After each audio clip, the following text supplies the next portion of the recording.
time, I could not come across any trail. The tracks came and went as if someone was playing with me, as if the victims were moving. And as soon as I was almost sure I had seen something and I would find something new behind the next tree, the trail suddenly went cold. I had no idea what was going on. Finally, I reached a small meadow. There I found a bound journal, as if someone left it there on purpose. The journal belonged to the members of the expedition. They wrote down their thoughts and observations. Note, there were also some obscure entries, probably taken down in the dark, concerning the situation they were in. This could shed some new light on the case. I am attaching the journal to this report. We have to control the conduct of the investigation, and at a certain point stop the information flow. The facts concerning the incident cannot be made public in any way, shape, or form.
In something you could call a hotel. 2 persons per bed. We woke up at 9 a.m. It was actually quite comfortable, although it was a little cold because we forgot to close the window vent. We ate breakfast, packed our things, and at 11 a.m. we were ready to go. We set off in the back of a truck, so it was a bit cold. During the ride, we talked about absolutely everything we could think of. On the spot, we spoke with some local workers. I remembered one in particular. He had a red beard. Friends called him Beardman. We cooked and ate dinner, and now we are resting. Half of the group is looking at some maps. The rest are sleeping. I started handling the equipment and writing. It is still a bit too cold. My hands are shaking, but finally my thoughts are much brighter than yesterday. No creepiness in them whatsoever. There's a long way ahead of us, but the only thing I can feel is excitement. It seems as if the forest is calling us. That beautiful, magical, dark forest.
human being's mind is a curious toy. Consumed by pain and madness, it resists but defends itself from what can set it free. The path to understanding leads through contradiction. We deny one simple fact, the fact that humans are the real monsters. And as such, we should treat each other. Although I had been deluding myself otherwise for so many years, I have finally figured out my true nature. Remember that in the darkness, you are never alone. There is always someone who awaits your fall.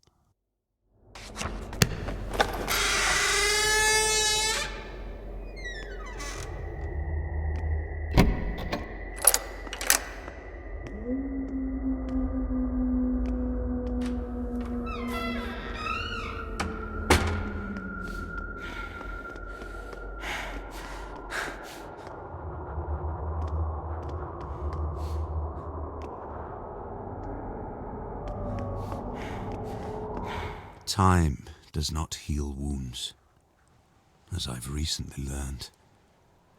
This truth was pounded into me by pain, cruelty, and lies. I learned from this. I remembered. It nearly touched the essence of my understanding, becoming the revelation of truth, when they dragged me down the corridor with my shattered bones. When they operated on me to observe the misplacement of my organs, when they put the worst nightmares into my head, when they closed me up, put me together again and revived me over and over to test the limits of my endurance, and when finally, after so many years, they told me my wife was dead. Time does not heal wounds.